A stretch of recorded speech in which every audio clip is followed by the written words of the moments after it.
खैबर पख्तूनख्वा में हालिया सैलाब की तबाहकारियों से महकमा माही परवरी को बहुत बड़ा धचका पहुंचा। सैकड़ों मछली फार्म तबाह हो गए। बेशतर अजला में लोगों का वाहिद जरिया माश मछली से वाबस्ता था। सरकारी महकमे को 2 अरब रुपए से ज़ायद का नुकसान हुआ। मजीद देखते हैं समीन जान की इस रिपोर्ट में। खैबर पख्तूनख्वा में हालिया सैलाब के बायस मुतासर अजला में माही परवरी का शोबा तबाह हो चुका है। फिशरीज को मजमूई तौर पर 2 अरब रुपए से जायद का नुकसान हुआ है। महकमा माही परवरी के मुताबिक सूबे में हालिया सैलाब के बायस चतराल, दीरबाला, स्वात, शांगला, कोहिस्तान और मानसेरा में शोबे माहीगीरी को शदीद नुकसान पहुँचा। हुकाम के मुताबिक ट्राउट फिश के शोबे पर बहुत बड़ा दचका लगा है। इब्तिदाई तखमीना तकरीबन हमारा 2 अरब रुपए का लग रहा है।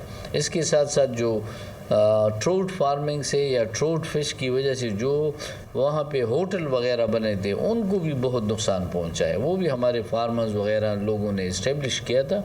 तो ये सारी चीज़ें जो है हमारे लिए एक ऐसा हुआ है कि फिशरी को बहुत ज़्यादा नुकसान हुआ। रिपोर्ट के मुताबिक स्वात में 250 से जायद मछलियों के निजी फार्म, शांगला में 1 सरकारी फार्म समेत 9 निजी फार्म, कोहिस्तान में हिचरी नसरी यूनिट समेत 8 निजी फार्म तबाह हुए। मानसेरा में 1 सरकारी हिचरी समेत 25 निजी फार्म मुकम्मल तबाह हुए। सैलाब से मुतासरा इलाकों के मुतासरीन का वाहिद जरिए माश मछली का शोबा था, जिससे होटल, रेस्टोरेंट समेत दीगर कारोबार भी चल रहे थे। सैलाब से मुतासरा इलाकों में मछली की फार्मिंग की दोबारा बहाली के लिए जहाँ अरसा लगेगा, वहीं उसके लिए फंड भी दरकार होंगे। कैमरामैन नईम बाबर के साथ समीन जान, दुनिया न्यूज़, पेशावर।